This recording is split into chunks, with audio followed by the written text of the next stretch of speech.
नमस्कार दोस्तों, स्वागत है आप सभी का।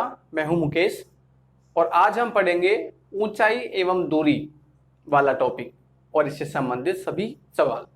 तो ऊंचाई और दूरी का जो एक टॉपिक है, ये एग्जाम की दृष्टि से, भले ही वो एकेडमिक एग्जाम हो चाहे कॉम्पिटिटिव एग्जाम हो, दोनों के लिए इम्पोर्टेंट है। कॉम्पिटिटिव एग्जाम में इनसे संबंधित बहुत सवाल आते हैं और एकेडमिक यानी कि हाई स्कूल 10वीं 12वीं में भी इसका अलग से चैप्टर आता है, तो इसलिए बहुत इंपॉर्टेंट हो जाता है।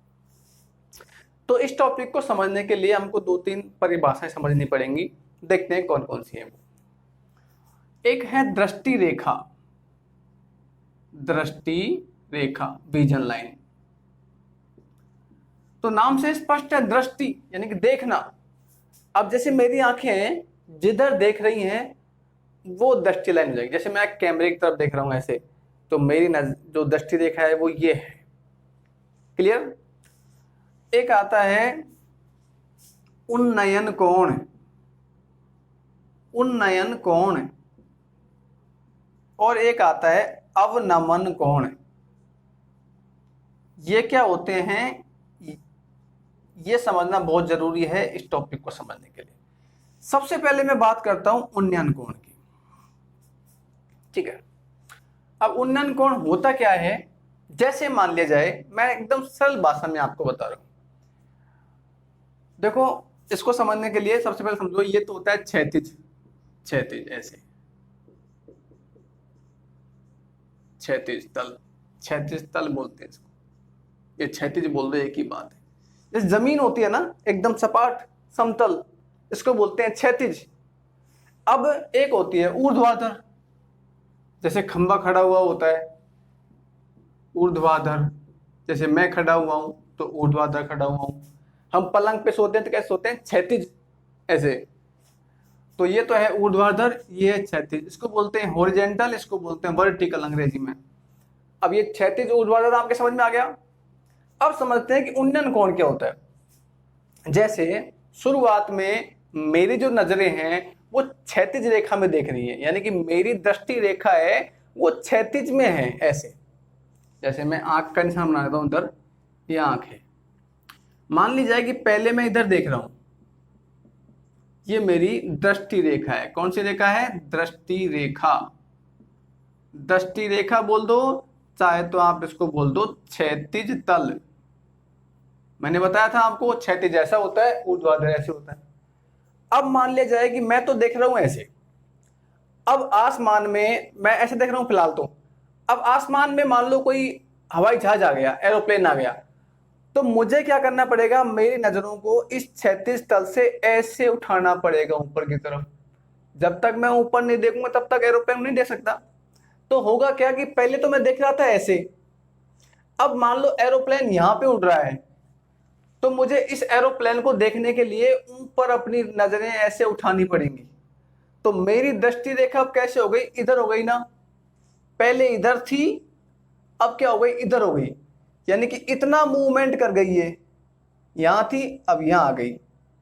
तो ये जो कोण बना, ये जो कोण बना ऊपर देखने पर, इसको बोलते हैं उन्नयन कोण। ऊपर देखने से बनता है उन्नयन कोण। ऐसे यदि आपको रटना है तो ऊ से क्या बन गया, ऊपर, ऊपर। तो ऊपर देखने पर जो कोण बना वो क्या बन गया, उन्नयन कोण। अब समझते हैं अवनमन कोण। अब अवनमन कोण कब बनता है, नीचे की देखने, नीचे देखने पर। अव का मतलब हिंदी में नीचे होता है, अव नीचे। जैसे अब मान लीजिए कि मेरी दृष्टि है वो पहले तो ऐसे देख रही है, मेरी जो आंख है पहले तो ऐसे देख रही थी। अब मान लो नीचे कोई पत्थर पड़ा है, कोई वस्तु पड़ी है, तो मुझे क्या है कि अपनी नजरों को क्षैतिज से नीचे झुकाना पड़ेगा ऐसे। भाई पहले मैं ऐसे देख रहा था, अब मैं ऐसे नीचे की तरफ देखूंगा। तो यहां पे मान लो कोई नीचे कोई वस्तु पड़ी है, मैं ऐसे खड़ा हूं, अब इसको नीचे देखूंगा तो मुझे क्या करना पड़ेगा, इस नजर को ऐसे देखना पड़ेगा। तो अब ये पहली नजर ऐसी थी, अब ऐसे हो गई, तो इसको मेरी आंखों को इतना झुकना पड़ा। तो ये जो कोण बना है आंखों का झुकने का, इसको बोलते हैं अवनमन कोण। सिंपल भाषा में समझें तो उन्नयन कोण तो क्या होता है, यदि हमारी आंखें क्षैतिज में देख रही हो, ऐसे ऐसे देख रही है मान लो मेरी आंखें, ठीक है। अब मैं ऊपर देखूंगा तो मेरी नजरें ऐसे उठेंगी ऊपर ऐसे, तो क्या बन गया ये पेन से और मेरे उंगलियों के बीच में कोण कैसा बन गया, उन्नयन कोण। अब यदि मैं नीचे देखूंगा तो मुझे ऐसे झुकना पड़ेगा, तो कैसा कोण बन गया ये, अवनमन कोण। नीचे देखने पर अवनमन कोण, ऊपर देखने पर उन्नयन कोण। दृष्टि रेखा आपको बताई दी, जिस तरफ हम देखते हैं वो दृष्टि रेखा होती है। इसको बोलते हैं क्षैतिज तल, इसको बोलते हैं ऊर्ध्वाधर तल। अब हम सवालों पे आते हैं कि सवाल हम कैसे करते हैं। तो सबसे पहला सवाल हमारा ये है, एक वायुयान पृथ्वी से समुद्र तल कहता तो समुद्र तल, पृथ्वी कहता तो पृथ्वी, ठीक है। तो सवाल को पढ़ने से पहले ऊंचाई और दूरी का कोई सा भी सवाल हो, यदि सबसे पहले हमको तल बनाना पड़ेगा, क्षैतिज तल, कोई सा भी सवाल हो। अब देखो पृथ्वी होती है तो भी ऐसी होती है समतल, ये मान के चलते हैं। समुद्र तल होता है तो भी ऐसे ही बनाएंगे। तो सबसे पहले ये मान लिया कि पृथ्वी है। अब आगे सवाल पढ़ते हैं हम। एक वायुयान जो है पृथ्वी से 500 मीटर की ऊंचाई पर उड़ रहा है। अब ये पृथ्वी है हमारी, अब इससे 500 मीटर ऊपर उड़ रहा है कोई वायुयान। मान लिया जाए कि वो वायुयान यहां पर है, यहां पर वायुयान है, नाम बाद में दे देंगे इसको क्या नाम है, ठीक है। अब ये जो पृथ्वी से ऊंचाई है इसकी, ये ऊंचाई कितनी दे रखी है सवाल में, 500 मीटर। ध्यान से समझना, मैं सवाल को रिपीट कर रहा हूं पहले आंसर को, कि ऊंचाई और दूरी का कोई भी सवाल हो, सबसे पहले चित्र में हम क्या बनाएंगे, समतल, जमीन, क्षैतिज तल, कुछ भी नाम दे दो इसको तो बनाना ही है, ठीक है। तो ये हमने बना ली। अब सवाल कह रहा है कि ये वायुयान है, मान लो इस वायुयान को नाम दे दिया मैंने ए नाम का कोई वायुयान है, ये पृथ्वी से 500 मीटर की ऊंचाई पर उड़ रहा है, ठीक है, उड़ा दिया इसको। यदि उस समय हवाई अड्डे से उसका उन्नयन कोण 30 डिग्री है, ठीक है, तो सबसे पहले तो मानेंगे जमीन पर हवाई अड्डा कहां है। अब हवाई अड्डा इधर भी हो सकता है और हवाई अड्डा उधर भी हो सकता है। जैसे मैंने मान लिया कि हवाई अड्डा यहां पर है और इस हवाई अड्डे को नाम दे दिया मैंने बी, आपकी सुविधा के अनुसार कैसे भी नाम दे सकते हो उसको, ये हवाई अड्डा है बी। अब कह रहा है कि यदि उस समय हवाई अड्डे से उसका उन्नयन कोण कितना है, 30 डिग्री। अब कौन सा कोण दे रखा है, उन्नयन कोण। तो उन्नयन कोण और अवनमन कोण की शकल हमें याद होनी चाहिए। शकल मतलब चित्र, क्योंकि चित्र हम देखते हैं ना, वो कभी बोलते नहीं है। आप कभी भी कोई मूवी देख लो बढ़िया सी, कभी नहीं बोलेंगे, लेकिन कोई आपको एक कहानी सुनाएगा वर्बली, मौखिक, तो मुझे लगता है आप महीने भर में भूल जाओगे, लेकिन शकल यानी कि वीडियो विजुअल जो हमने देखा है उसको कभी नहीं भूलते। आपको याद होगा कोई चेहरा हमने देखा हो 10 साल पहले और अचानक से वो हमारे सामने आ जाए, तो हम सोचते हैं कि यार इसको कहीं देखा तो है, नाम भले ही याद ना हो। अब नाम क्या है, मौखिक चीज है, वो याद नहीं है, लेकिन शकल उसकी याद है, क्योंकि वो क्या है, विजुअल देखा हुआ है, इसलिए। चलो छोड़िए उस बात को। उन्नयन कोण मैंने तुमको बताया था, उन्नयन कोण क्या होता है, जैसे ये क्षैतिज तल है और ऊपर की तरफ देखते हैं तो क्या बनता है, उन्नयन कोण। और अवनमन कोण कब बनता है, क्षैतिज से नीचे को देखते हैं तब क्या बनता है, ये अवनमन कोण। तो आप देख लीजिएगा उन्नयन कोण ऐसे बनेगा।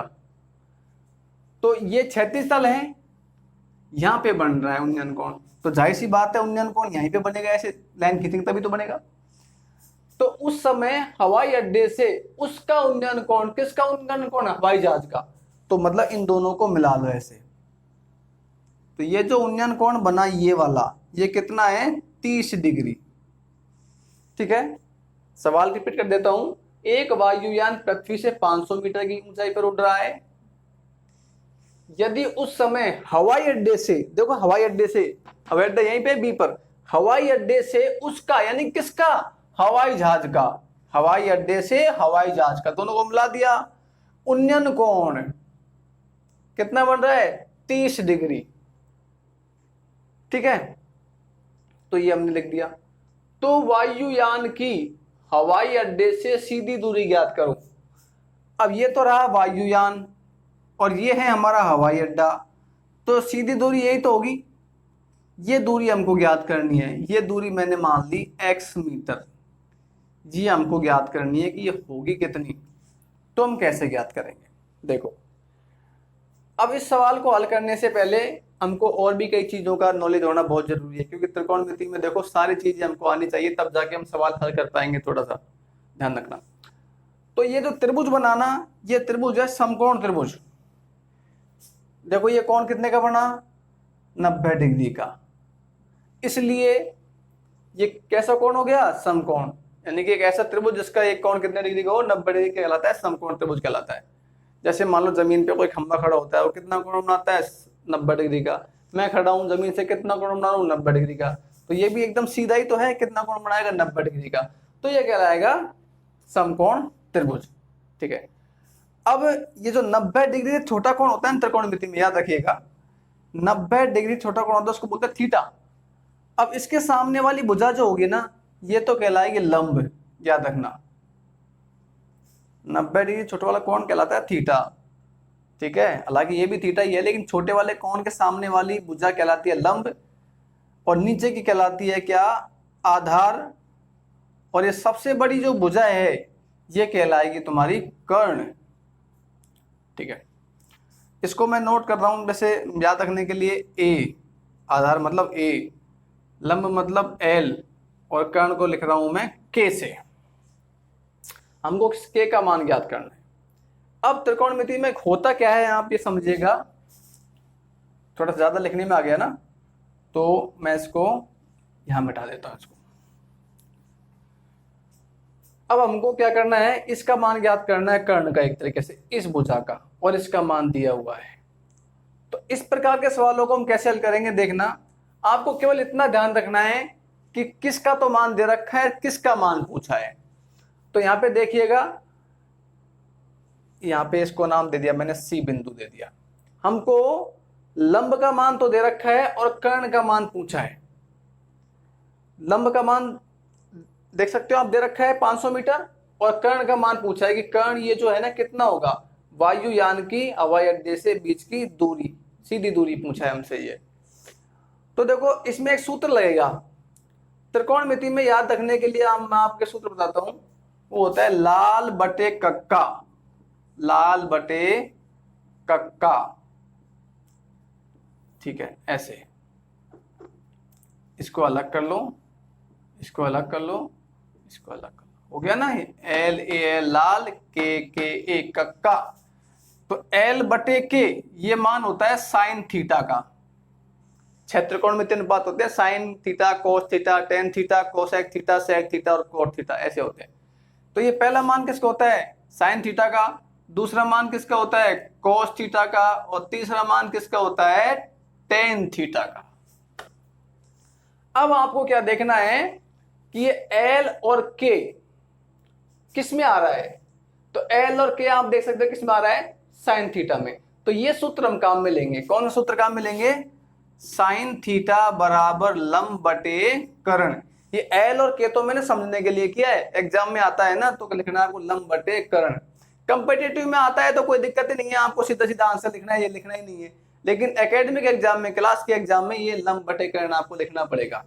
तो कैसे बताया मैंने आपको कि हमारा मतलब केवल किससे होता है कि जो दे रखा है उससे, और जो पूछ रहा है उससे। क्या दे रखा है, लंब दे रखा है और कर्ण पूछा है।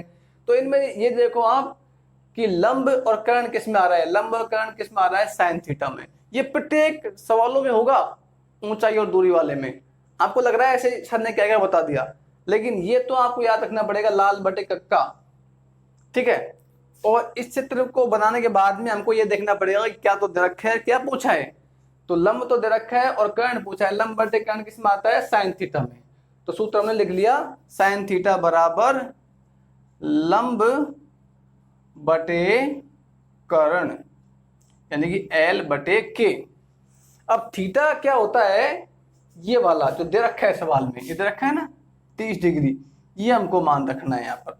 साइन थीटा की जगह 30 डिग्री। थीटा क्या होता है, कौन होता है, लंब। लंब कितना दे रखा है, देखो 500 बटे कर्ण, कर्ण हमने कितना माना है, x, तो x लिख दिया। यानी कि हमारे पास आ गया साइन 30 डिग्री बराबर 500 बटे x। अब साइन 30 डिग्री का मान, इसका मान कैसे निकालें? तो त्रिकोणमितीय अनुपातों की एक सारणी होती है, वो कैसे बनाते हैं मैं आई बटन में लिंक दे दूंगा आपको, यहां से देख लेना आप। अभी यहाँ पे डाल दिया मैंने, चेक कर लेना आप कैसे बनाते हैं। तो साइन 30 डिग्री का मान होता है 1/2 बराबर 500 बटे x।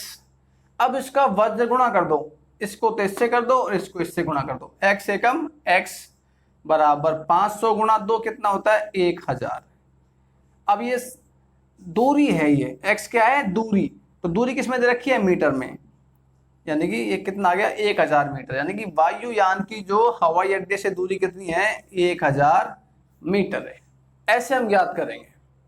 एक सवाल और देखते हैं तो आपको बेटर समझ में आ जाएगा। चलिए सवाल को देखिए। एक स्तंभ के ऊपरी सिरे का उन्नयन कोण, जैसा कि मैंने पहले सवाल में बताया था, ऊंचाई और दूरी का कोई भी सवाल हो सबसे पहले क्या बनाते हैं समतल क्षैतिज तल। तो ये हमने बना लिया। ऐसा क्यों करते हैं, थोड़ा टेढ़ा बन गया, सीधा बनाएंगे एकदम। ऐसा इसलिए करते हैं कि जैसे मान लो एक मेरे से सीधा नहीं बन रहा बोर्ड पे, आप देख लेना थोड़ा सा, क्योंकि सामने जब बोर्ड पे होते हैं ना सीधा लाइन थोड़ी मुश्किल खींचने में आती है, तो थोड़ी गलती हो जाए तो आप देख लेना। समतल इसलिए खींचते हैं, जमीन इसलिए बनाते हैं क्योंकि खंबा जो स्तंभ जो खड़ा होगा जमीन पे खड़ा होगा, सीधी सी बात है। तो एक स्तंभ है, एक स्तंभ, तो सबसे पहले एक स्तंभ खड़ा कर दो आप बिना देखे, इसको नाम दे दिया ए और बी। आगे पढ़ते हैं। एक स्तंभ के ऊपरी सिरे का उन्नयन कोण आधार तल के एक बिंदु पर, अब आधार बोलते हैं इसको समतल को, आधार मतलब नीचे वाले हिस्से को, इस पर कोई बिंदु है, मैंने मान लिया ये बिंदु सी है, ठीक है। अब आधार तल के एक बिंदु पर जो कोण है उन्नयन कोण कितना है 60 डिग्री है। अब आप है ना ज्यादा कंफ्यूज मत होना, ये हमेशा ध्यान रखना कि उन्नयन कोण जो बनता है ना वो नीचे ही बनता है चित्र में हमेशा, और ऐसे देखेगा ऊपर ऐसे ऐसे, समझे आपकी बात, यानी कि उन्नयन कोण कुछ ऐसा बनता है और अवनमन कोण बनता है ऐसे, यानी कि ये तो बनता है ऊपर और ये बनता है नीचे, ठीक है।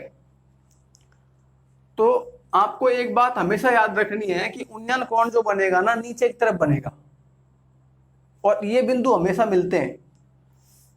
तो सवाल मैं रिपीट कर देता हूं, एक स्तंभ के ऊपरी सिरे का उन्नयन कोण, इस सिरे का उन्नयन कोण आधार तल के एक बिंदु से, आधार तल के एक बिंदु पर है ना, ये सवाल खुद कह रहा है कि आधार तल के एक बिंदु पर, आधार तल यही होता है नीचे वाला, आधार बोलते हैं इसको, आधार तल के एक बिंदु पर, हमने क्या बिंदु माना है वो सी, इस पर कितना कोण है 60 डिग्री।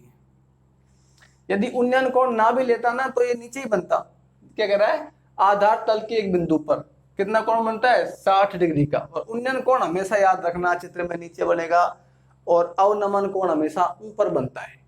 अवनमन कोण का एक अलग सवाल बताऊंगा तब आपके बेटर समझ में आ जाएगा। तो ये 60 डिग्री इधर बन गया, चित्र को समझिए आप दोबारा। एक स्तंभ के, इतना ही पढ़ा मैंने, एक स्तंभ, अब मेरे दिमाग में आया तो सबसे पहले मैंने बताया था आपको समतल बनाना पड़ेगा, समतल बना दिया, उस पर एक स्तंभ खड़ा कर दिया, यदि कोई मीनार होती तो मीनार, खंबा होता तो खंबा, स्तंभ है तो स्तंभ खड़ा कर दिया हमने, ठीक है। इसको नाम दे दिया ए और बी, ए ऊपर का सिरा और बी नीचे का सिरा, ठीक है। ये आधार बिंदु बोलते हैं इसको, इसको बोलते हैं शीर्ष बिंदु बोलते हैं। इस आधार बिंदु को पाद बिंदु भी बोलते हैं, पाद मतलब नीचे का बिंदु, लोएस्ट पॉइंट।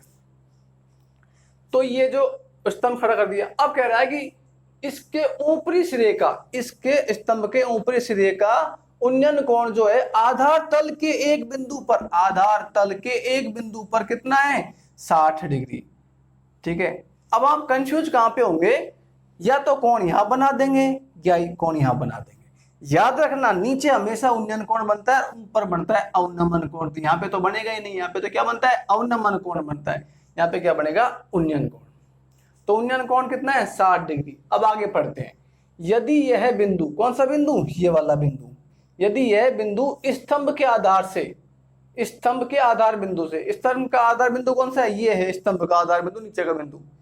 सवाल कह रहा है यदि यह बिंदु स्तंभ के आधार बिंदु से कितनी दूर पर है 10 √3, मीटर। सवाल कह रहा है देखो, यदि यह बिंदु स्तंभ के आधार बिंदु से कितनी दूरी पर है, 10 वर्गमूल 3 मीटर की दूरी पर है, तो स्तंभ की ऊंचाई ज्ञात कीजिए। ऊंचाई यही तो है, तो मैंने इसको मान लिया x मीटर। पहले वाले सवाल में मैंने बताया था कि इस प्रकार के सवालों में क्या बनता है, समकोण त्रिभुज बनता है। यह कोण कितने डिग्री का होता है, 90 डिग्री। याद रखना, ऐसा कोण है 90 डिग्री का होता है। इसकी शक्ल याद रखना आप, ठीक है। मैं बार बार शक्ल बोलता हूं तो संभाल लेना आप। ये समतल है, इस पर कोई चीज ऐसे सीधी खड़ी है ऊर्ध्वाधर, बिल्कुल, तो ये कोण कितने का बनता है, 90 डिग्री का। तो ये कोण 90 डिग्री का है ना, तो 90 डिग्री कोण हो गया, तो ये त्रिभुज कैसा हो गया बताओ, समकोण त्रिभुज हो गया। तो याद रखना, ये जो 90 डिग्री छोटे वाला कोण होता है ना, ये इसके सामने वाली भुजा क्या होती है, हमेशा लंब, यानी कि हम किससे लिखेंगे इसको, L से, ठीक है। और जो सबसे बड़ी भुजा होती है 90 डिग्री के सामने वाली भुजा, भाई छोटे कोण के सामने वाली भुजा तो क्या होती है, लंब, और 90 कोण के सामने वाली भुजा होती है कर्ण, यानी कि हम किससे लिखते हैं इसको, K से। और जो बच गई भुजा वो क्या बच गई, आधार, और आधार को किससे लिखते हैं, A से। अब हमको ये x का मान कैसे ज्ञात करना है, x बोल दो चाहे क्या बोल दो, लंब बोल दो, इस लंब का मान हमें ज्ञात करना है या ऊंचाई का मान ज्ञात करना है, कुछ भी बोल दो आप इसको। तो कैसे ज्ञात करेंगे, तो मैंने बताया था कि इस प्रकार के सवालों में आपको एक बात याद रखनी है कि किसका तो मान दे रखा है और किसका मान पूछा है।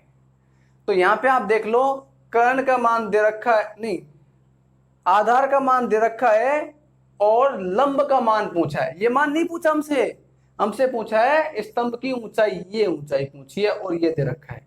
यानी कि हमको क्या दे रखा है बताओ, लंब, आधार तो दे रखा है और लंब पूछा है। यानी कि हम ऐसा त्रिकोणमितीय अनुपात देखेंगे जिसमें लंब और आधार दोनों आते हों, ठीक है। तो त्रिकोणमितीय अनुपात कितने होते, 6 होते हैं, sine theta, cos theta, tan theta, cosec theta, sec theta और कोट थीटा। तो 3 से हमारा काम चल जाएगा। मैंने आपको सूत्र बताया था लाल बटे कक्का, ये वाला, L A L K K A, लाल बटे कक्का। तो ये पहला जो मान होता है वो बताया था साइन थीटा का, दूसरा जो मान होता है वो होता है कोस थीटा का, तीसरा जो मान होता है वो होता है टेन थीटा का।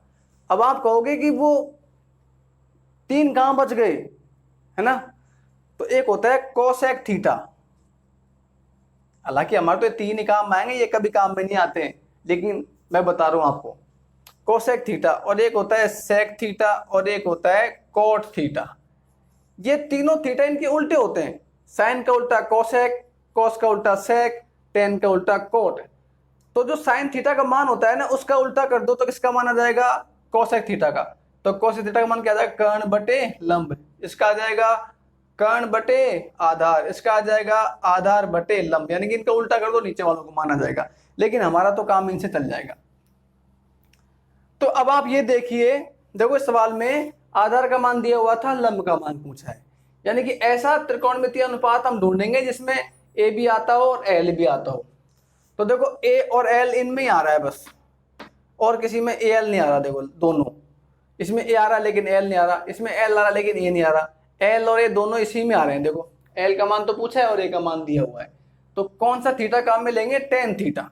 तो हम लिखेंगे टेन थीटा बराबर लंब बटे आधार, एल बटे ए लिख दो, चाहे लंब बटे आधार लिख दो।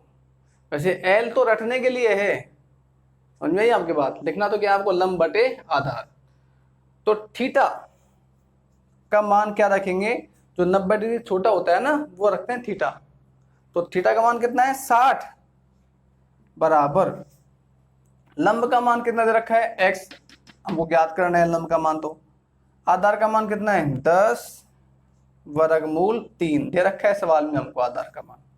तो tan 60 का मान त्रिकोणमितीय सारणी के अनुसार, मैंने बताया था आपको, आई बटन में लिंक डाल दूंगा उसका, आप देख लेना उसको।